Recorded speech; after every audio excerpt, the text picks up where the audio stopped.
Arrange marriage भाग 6. प्रिया धडधडत्या काळजाने पायऱ्या उतरतच होती. मनात पुन्हा तोच प्रश्न आला होता. आता तर नक्की हा मुद्दामून करतोय. पण का करत असेल? कशासाठी करतोय तो मुद्दाम? तिचं एक मन म्हणालं, नक्कीच त्याला मी आवडणार असणार. पण हे कसं शक्य? तसं असतं तर त्यांनी मला एवढे सुनावले नसते ना. नाही नाही, असं काहीच नाही. हा माझा भास होता.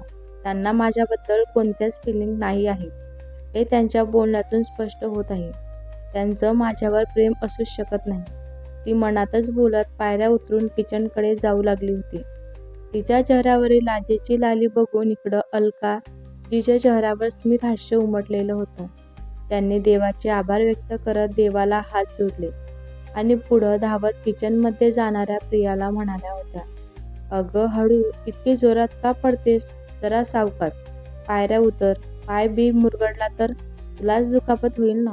भानावर तिने आजूबाजूला पाहिलं आणि स्वतःचे श्वास नॉर्मल करत आणि स्पीड कमी करत तिने त्यांना होकार मारत एक मान हलवली आणि तिच्या बेडरूममध्ये निघून गेले. अजितच्या विचारात हरवली असताच वेळ कसा निघून गेला हे तिलाही समजलं नाही. सायंकाळी वेळ झालेली होती. इतक्यातच दरवाजांवर थाप पडली. प्रियाने दरवाजा उघडला. मॉम थोडंसं हसतच तिच्या रूममध्ये आल्या होत्या आणि तिला म्हणाल्या, काय ग बेटा, उद्यापासून तुला हॉस्पिटल जॉईन करायचं असेल ना? प्रिया म्हणाली, हो मॉम, उद्यापासून मला हॉस्पिटलला जावंच लागेल. माझं काम बाकी आहे तिथं. अलका म्हणाली, हे बघ बेटा, करिअर तर तुझं टॉपलाच आहे. तू एक नामांकित डॉक्टर आहेस. पेशंटला नुसता हात लावलास ना तरी ती नीट होतात असं मी ऐकलेलं आहे. त्यावर प्रिया खळखळून हसली आणि त्यांना म्हणाली. प्रिया म्हणाली, काहीतरीच काय मॉम तुमचं पण? असं काही नाही आहे. अलका म्हणाली, अगं तसं नव्हे, पण सगळे तुला ओळखणारे लोक असंच म्हणतात ग. असं मला माझी मैत्रीण म्हणाली होती. मला हे सांगायचं आहे ग की काहीही झालं ना तरी अजितच्या आणि घरच्यांच्या बाबतीतही तू अशीच टॉपला हवी आहेस मला. कारण मी माझ्या मैत्रिणींना सांगेन, त्यांच्यामध्ये मिरवन आणि सगळ्यांना ओढून ओढून सांगेन की माझी सून सगळ्याच कामामध्ये नंबर 1 आहे म्हणून. आणि आता दोघीही खळखळून हसू लागल्या होत्या. हसत हसत एक्साइटमेंटमध्ये दोघींनी एकमेकींना टाळ्या सुद्धा दिल्या होत्या. थोडं हसू ओसरल्यानंतर अलकांनी प्रियाच्या डोक्यावरून मायेने हात फिरवला आणि तिला म्हणाल्या होत्या, असंच नेहमी हसत राहा बेटा. कारण म्हणतात ना, घरची लक्ष्मी हसत असेल तर पूर्ण घर आनंदी राहत असतं. प्रियानेही त्यांच्याकडे पाहून होकार मारत एक मान हलवतच एक स्मित हास्य केलं होतं. पुन्हा अलका म्हणाल्या, बेटा, आज तुमची फर्स्ट नाईट आहे ना. एक गोष्ट लक्षात ठेव, शरीराने एक तर तुम्ही तर होणारच आहात, मनाने सुद्धा एक व्हा. एकमेकांना समजून घ्या आणि सुखाचा संसार करा. शेवटी तुम्ही सुखी तर आम्ही सुद्धा सुखी राहू. तुम्हाला आनंदात बघून आम्हाला सुद्धा आनंदच होईल.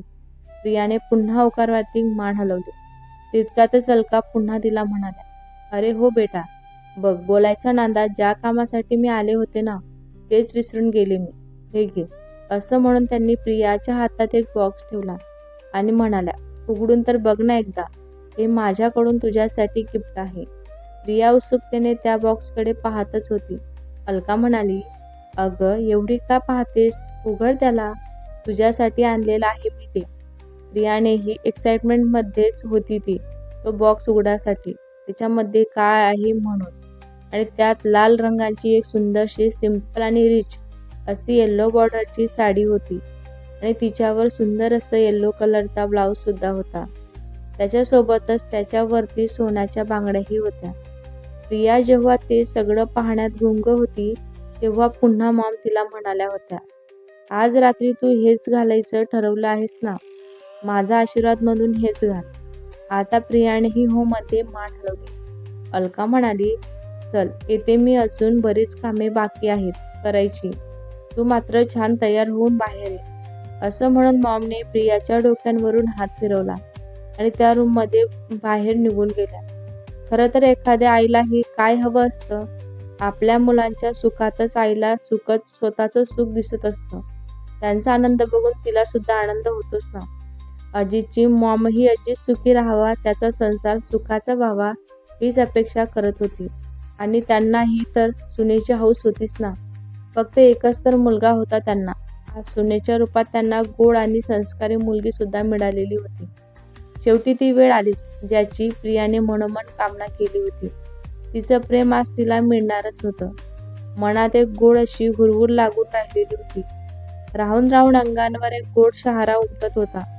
अजितची आठवण जरी झाली ना, तरी पोटांमध्ये फुलपाखरे बागडत होती. दरवाजा ओलांडून प्रिया त्याच्या रूममध्ये आली. संपूर्ण रूम सेंटेड कॅन्डलांनी उजळून निघालेली होती. गुलाबांनी सजवलेली होती. आधीच सुंदर असलेली ती बेडरूम सजवल्याने आणखीनच आकर्षक दिसत होती. प्रिया तर त्या रूमला पाहूनच हरखूनच गेली. दरवाजा उघडताच गुलाबांच्या पाकळ्यांनी बनवलेला तो रस्ता जणू तिचा पाय कधी आल्यावर पडेल आणि आपण धन्य हो याचीच वाट पाहत होता. मनात धाकधूक होतीच तिच्या, पण 2 दिवसापासून बदललेली अजितचं वागणं तिला एक आशेचं किरण दाखवून गेलेलं होतं. म्हणून ती सुखी स्वप्ने बघत होती.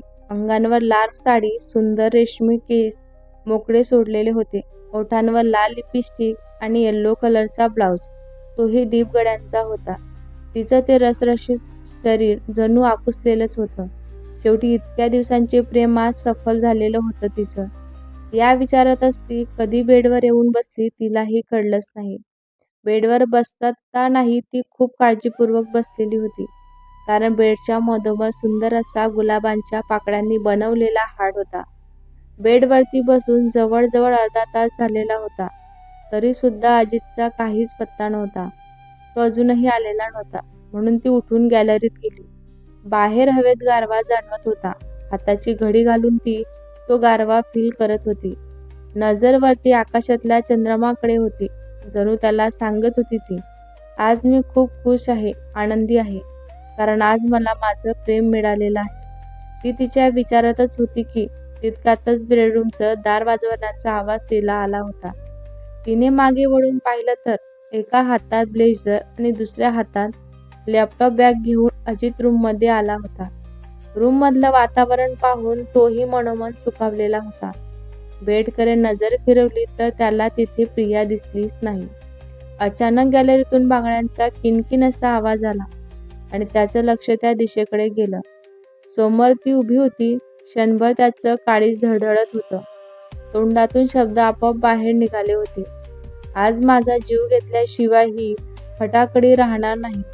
आणि गालातच हसत त्याने हातातलं सामान सोफ्यावर ठेवलं आणि तो फ्रेश होण्यासाठी वॉशरूम मध्ये गेला.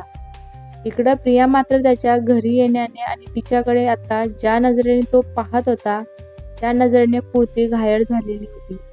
आता काय होईल आणि कसं होईल याच विवेचनात ती होती. आणि अचानक तिला पाठींवरती थंडगार बोटांचा स्पर्श जाणवला होता. काही काळाच्या आत त्याने तिच्या पाठींवरचे केस एका बाजूला सारले आणि तिच्या पाठीवरती ओठ टेकवले. त्याच्या या कृतीने प्रिया अंग मोहरलेली होती. आता त्याचे ओठ तिला तिच्या मानेवरती फिरताना जाणवत होते. हळूच मागून कमरेत हात घालून त्याने त्याची हनुवटी तिच्या खांद्यांवर ठेवली होती आणि कानाच्या पाकडीला दाताने हलकेच चावले. त्याच्या स्पर्शाने तिच्या पोटात गोळा आला. तिला कसं तरी झालं आणि तोंडातून रस असा आवाज बाहेर पडला. तिच्या मानेवरती त्याचे ओठ अविरत फिरत होते.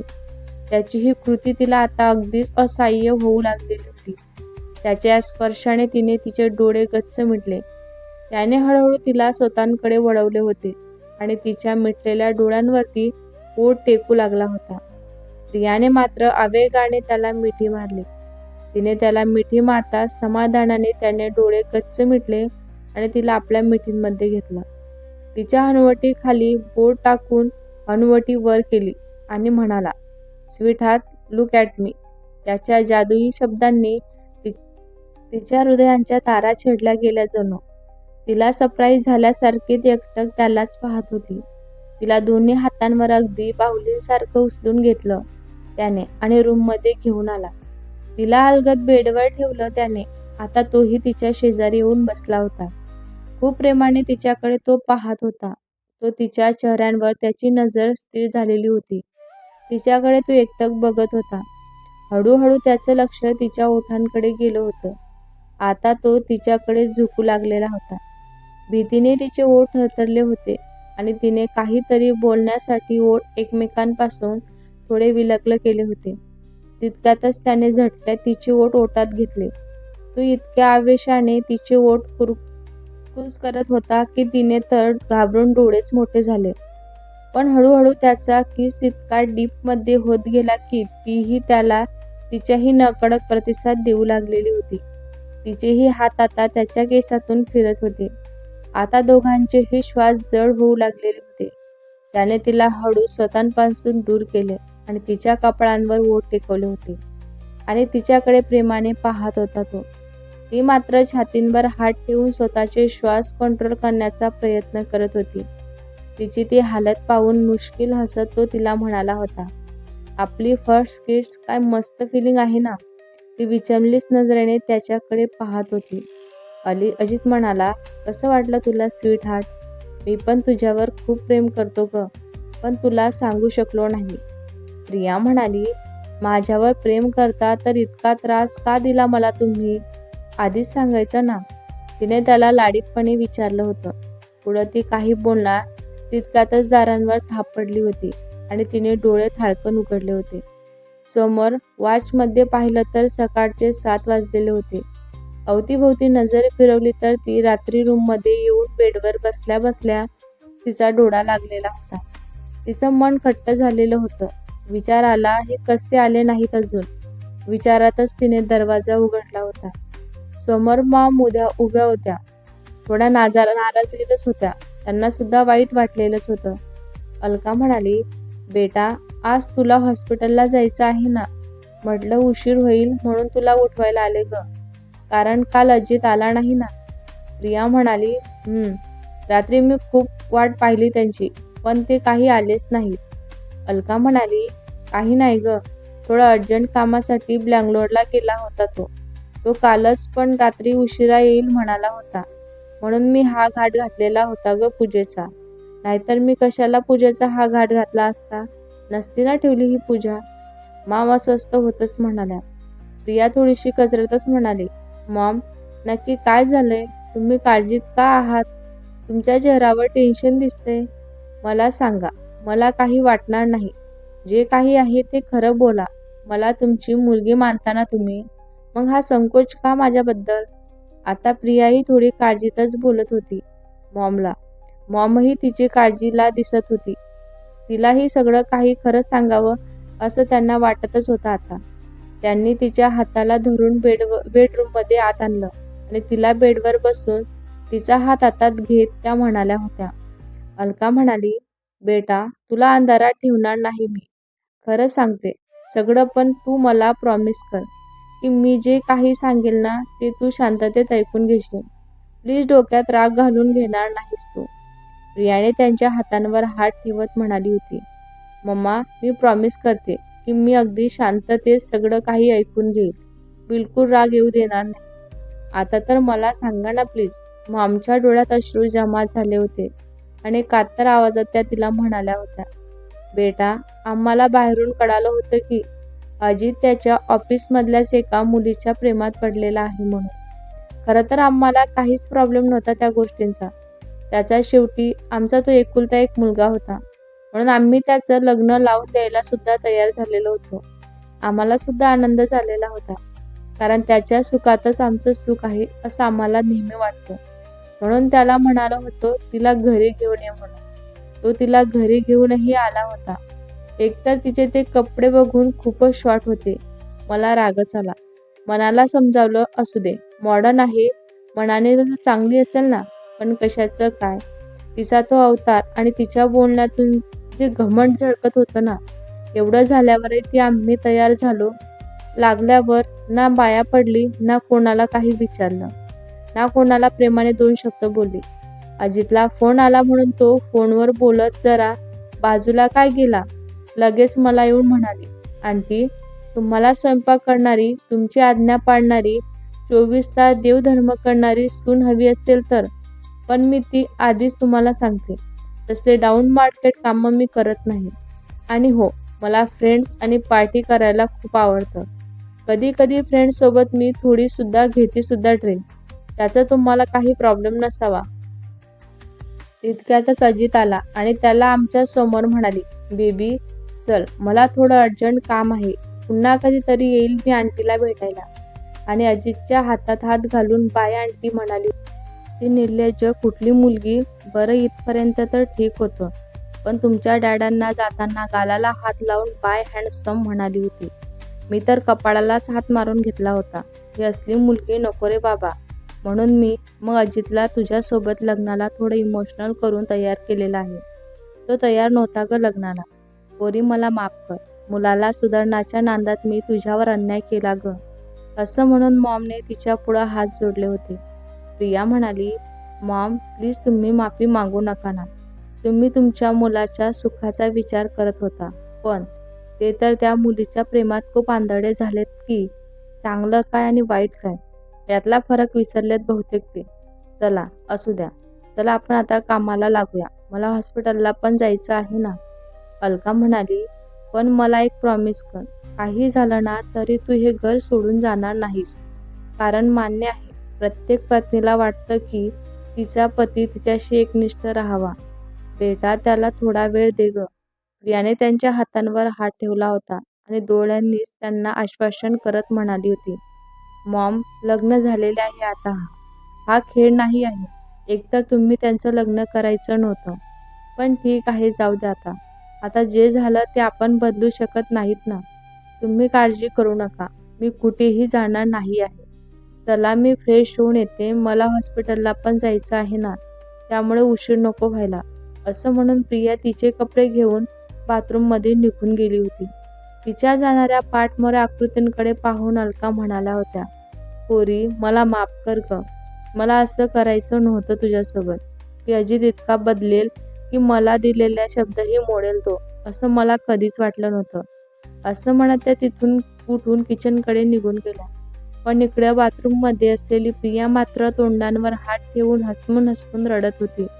तिला खूप वाईट वाटलेलं होतं. डोळ्यातले अश्रू जरी तिने सासूसमोर दाखवले नसले ना, तरी बाथरूममध्ये मात्र त्यांना वाट मोकळी करून तिने दिलीच होती. तिने काहीही केलं ना, तिचे अश्रू थांबतच नव्हते. तिला खूप वाईट वाटत होतं. आपण ज्याच्यावर प्रेम करतो तो दुसऱ्या कोणावर तरी प्रेम करतो, ही भावनाच तिच्या मनाला कितीतरी कष्टदायक वाटत होती. याचा विचार करताच प्रिया बाथरूममधून बाहेर आली. तिनं तिचं आवरलं आणि पर्स घेऊन खाली हॉलमध्ये आली होती. डॅडा आजोबा नाश्ता करत होते तर मॉम त्यांना वाढत होत्या. अलका म्हणाली, प्रिया बेटा तूही बस ना नाश्ता करायला. नाश्ता करून जा हॉस्पिटलला. प्रिया म्हणाली, हो मॉम, आधी मी तुळशीला पाणी घालून येते. असं म्हणून प्रिया देवघरांकडे निघून गेली. गणेशराव म्हणाले, प्रिया समजदार आहे म्हणून तिने समजून घेतल्या गोष्टी. पण अजितला कळायला नको का? आता त्याची बायको त्याच्यासाठी सर्व काही आहे हे त्यांना लक्षात ठेवायला हवं ना. डॅडा रागाने म्हणाले होते. आजोबा म्हणाले, नालायकाला एवढी सोन्यासारखी बायको मिळालेली आहे, पण त्याला काही किंमतच नाही, असे आजोबा म्हणत होते. पुन्हा पस्तावेल तो. अलका म्हणाली, प्रियाच्या समोरही जायची मला फार लाज वाटत आहे. खूप कसं तरी होतंय. एवढी सुशिक्षित, सुंदर, नक्षत्रासारखी पोरं आहे ती. काय विचार करत असेल माझ्या बाबतीत ती. प्रिया म्हणाली, मॉम तुम्ही नका वाईट वाटून घेऊ. जे व्हायचं होतं ते होऊन गेलं. हो पण माझी एकच अट आहे तुम्हाला. ती म्हणजे माझ्या घरी यातलं काहीही सांगू नका. माझ्या आईबाबांना हे ऐकून धक्का सहन होणार नाही. नुसती देवघरातून वापस आलेली प्रिया म्हणाली. तिथे असलेल्या सर्वांनी एकमेकांकडे पाहिलं आणि पुन्हा आजोबा म्हणाले होते, बेटा तू म्हणशील तसंच होईल. एक गोष्ट कायम लक्षात ठेव की आम्ही तिघेही तुझ्याच बाजूने आहोत म्हणून. तुला कधीही गरज पडली तर आम्ही उभे आहोत तुझ्या पाठीशी. प्रियाने टिफिन पॅक केला आणि हॉस्पिटलसाठी निघाली होती. तर तिला अलका म्हणाल्या, बेटा नाश्ता करून जा ना. अशी सुपाशी पोटी जाऊ नकोस. त्यावर प्रिया त्यांना म्हणाले, मॉम मला उशीर होतोय. मी यातून नाश्ता करेल. मी डब्बा जास्तीचा घेतलेला आहे. पुन्हा अलकाने होकार मारती मान हलवली आणि म्हणाल्या, बेटा उपाशी जाऊ नकोस. काहीतरी खाऊन जा बरं का. प्रिया म्हणाली, हो मॉम, तुम्ही काळजी करू नका. बाहेर दरवाजातूनच प्रिया म्हणाली आणि हॉस्पिटलला निघून गेली. एवढी ती तिच्या स्कूटीने हॉस्पिटलला जायची, पण आज मात्र ॲटोनेच निघालेली होती. मॉम तिला जाताना गाडी आणि ड्रायव्हर पाठवते म्हणत होत्या, पण तीच नको म्हणाली होती. कारण जिथे नवराच आपला नाही आहे, तिथे त्याच्या वस्तू कुठं आपल्या असतात का? त्याच्यावर आपला काहीच हक्क नसतो ना. आपला त्याच्यावर हक्क नाही तर त्याच्या वस्तूवर कसा असेल? असे काहीसे विचार तिच्या मनात येत होते. आज हॉस्पिटलहून येताना स्कूटी घेऊन यायची असा विचार तिने मनोमन केला होता. आता फक्त आईवडिलांच्या समाधानासाठी गप्प राहायचं असं तिने मनातच ठरवलेलं होतं. हॉस्पिटलला आल्यापासूनच तिचं कशातच मन लागत नव्हतं. तिचं ना जेवणात लक्ष होतं ना कामामध्ये लक्ष होतं. मन फक्त उदास होतं. तिला त्या गोष्टीचं खूप वाईट वाटत होतं. कशामुळं तो हो म्हणाला असेल या लग्नासाठी? अशी कोणती दुश्मनी होती माझ्यासोबत की त्याने या रूपात त्याचा बदला घेतला होता? नव्हतं लग्न करायचं तर तसं सांगायचं होतं ना त्याने. असे बरेच वाईट साईट विचार तिच्या मनात येऊ लागले होते. मालदीवच्या त्या बेटावर हॉटेल होतं जे 5 स्टार होतं. संपूर्ण परिसर निसर्गी सौंदर्याने नटलेला होता. वातावरण अगदी प्रसन्न आणि मन मोहून टाकणारं होतं. त्याच हॉटेलच्या एका बेडरूममध्ये माही म्हणाली, कम ऑन डार्लिंग, कालपासून तू वेगळाच विचारात हरवलेला आहेस. असं तर नाही ना की तुला तुझ्या बायकोची आठवण येत आहे म्हणून? बोल ना बेबी, काय झालं तुला? माही अजितला म्हणाली होती.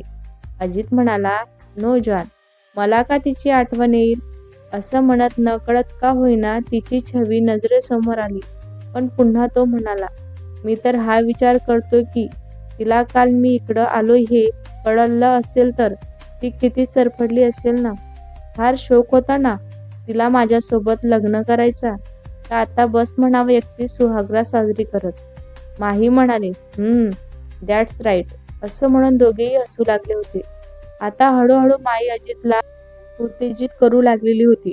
तो सोफ्यावर बसला होता आणि माही मादक नजरेने त्याच्याकडे पाहत त्याच्याच जवळ येऊन त्याच्या मांडीवर जाऊन बसली होती. अलगद तिचे हात त्याच्या केसातून फिरत होते आणि सोबतच तिने तिचे ओठ त्याच्या ओठांवर ठेवले होते. तोही तिच्या या कृतीला प्रतिसाद देऊ लागलेला होता. त्याच्या प्रणयाच्या धुंदीत दोघेही कधी बेडवर आले आणि कधी एकरूप झाले हे त्यांनाही कळलंच नाही.